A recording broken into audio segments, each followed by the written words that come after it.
ప్రజా సమస్యల పరిష్కారానికై సిపిఐ చేపట్టినటువంటి పాదయాత్ర రెండవ రోజున 21వ వార్డు అయినటువంటి శివార ప్రాంతం శ్రీ సాయి నగర్ని సందర్శించడం జరిగింది. మరి ఆ యొక్క శ్రీ సాయి నగర్ నందు దాదాపు 200 పైబడి కుటుంబాలు జీవనం కొనసాగిస్తున్నారు. అక్కడ వాళ్ళు దాదాపు 10-15 సంవత్సరాల నుండి జీవిస్తున్నా అక్కడ ఎలాంటి మౌలిక వసతులు లేకున్నటువంటి దుర్భరమైనటువంటి జీవితాన్ని గడుపుతూ ఉన్నారు. మేము పాదయాత్రలో భాగంగా అక్కడ వెళ్ళిన తర్వాత మహిళలు, యువకులు, అదేవిధంగా ఆ ప్రాంత పెద్దలు కూడా మరి కమ్యూనిస్ట్ పార్టీ చేపట్టినటువంటి పాదయాత్రకు మంచి విశేష స్పందన వచ్చింది. ఆ కాలనీ గతంలో కూడా మేము గత 2024-25 మధ్యలో స్ట్రీట్ లైట్లు, కనీసం స్ట్రీట్ లైట్లు వాళ్ళ ఇంటికి కరెంటు తీసుకోవాలన్నా కరెంటు స్తంభాలు లేవు. అక్కడ మేము వెళ్ళి దాదాపు ఒక 10 విద్యుత్ స్తంభాలు కూడా ఏర్పాటు చేయడం జరిగింది ఉద్యమాల ద్వారా.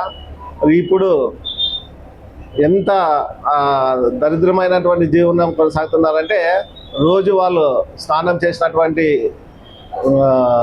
మురికి కాలువ నీళ్లు కూడా వాళ్ళు ఎత్తేసుకోవాలి. వాళ్ళు స్నానం చేసినటువంటి నీటిని కూడా గుంతలు తీసి బయటకు తీసుకెళ్ళి పారేసే దుర్భరమైనటువంటి జీవితం కొనసాగిస్తున్నారు. అలాంటి ప్రాంతాల్లో మరి అక్కడ మున్సిపాలిటీ అధికారులు కూడా పన్ను వసూలు చేసుకుంటూ ఉన్నారు. మరి పన్ను వసూలు చేసిన తర్వాత అక్కడ మౌలిక వసతులు ఏర్పాటు చేయాల్సినటువంటి బాధ్యత కూడా మున్సిపాలిటీకి ఉంది. మరి ఖచ్చితంగా మున్సిపల్ అధికారులకు మేము విన్నవించుకుంటున్నాము. ఈరోజు మేము ఆ కాలనీ పాదయాత్రలో భాగంగా సందర్శించిన తర్వాత అక్కడ సీసీ రోడ్లు అయితేనేమి, మురికి కాలువలు అయితేనేమి, లేదా మహిళలకు మరుగుదొడ్లు అయితేనేమి, చివరకు స్ట్రీట్ లైట్లు కూడా లేకున్నటువంటి జీవిస్తున్నారు.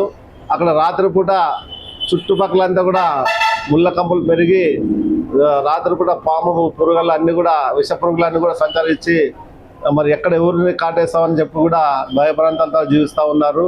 మరి అక్కడ పిల్లలకు చదువు చెప్పియాలా, పాఠశాలలకు పంపించాలన్నా కూడా రైల్వే ట్రాక్ దాటి వెళ్ళాలి. చాలా రోజు మరి బయట ప్రభుత్వ పాఠశాలకు పంపించాలన్నా వాళ్ళు భయభ్రాంతులకై అక్కడ ట్రైన్లు రాకపోకలు జరుగుతాయి కాబట్టి ఎక్కడ ఏం ప్రమాదాలు జరుగుతాయని చెప్పి కూడా ప్రాణాలు గుప్పెట్లో పెట్టుకుని పిల్లలు బడికి పంపిస్తూ ఉన్నారు. అదేవిధంగా అక్కడ మరి పబ్లిక్ అంటే ప్రజల సౌకర్యాల నిమిత్తం మరి ఆ రోజు లేఅవుట్ ప్లాట్లు వేసినటువంటి ప్రభుత్వం దాదాపు 20 సెంట్లు పైబడి స్థలాన్ని కేటాయిస్తే ఆ స్థలాన్ని కూడా భూ కబ్జాదారులు దర్జాగా కబ్జా చేసి ప్లాట్ల నంబరాలు కూడా పాతినారు. మరి మున్సిపాలిటీకి సంబంధించినటువంటి అధికారులు నిద్రపోతున్నారా అని మేము ప్రశ్నిస్తూ ఉన్నా.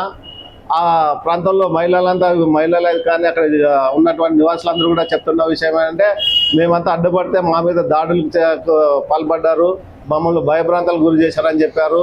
ఖచ్చితంగా చెప్తున్నాము, మరి ఆ ప్రాంత ప్రజలకు భారత కమ్యూనిస్ట్ పార్టీ సిపిఐగా అండగా ఉంటూ మరి ప్రజల అవసరాల నిమిత్తం ఏర్పాటు చేసినటువంటి ఆ స్థలాల్లో కూడా మరి ప్రభుత్వ పాఠశాల కానీ, లేదా అర్బన్ సెంటర్స్ కానీ, అంగన్వాడీ సెంటర్లు కానీ ఇట్లా ఏర్పాటు చేయాలి.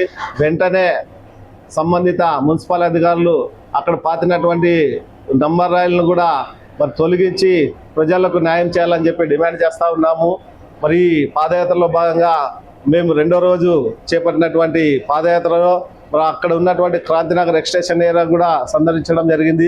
ఆ ప్రాంతంలో కూడా చాలా చోట్ల సీసీ రోడ్లు, మురికి కాలు కూడా లేకుండా ఉన్నాయి.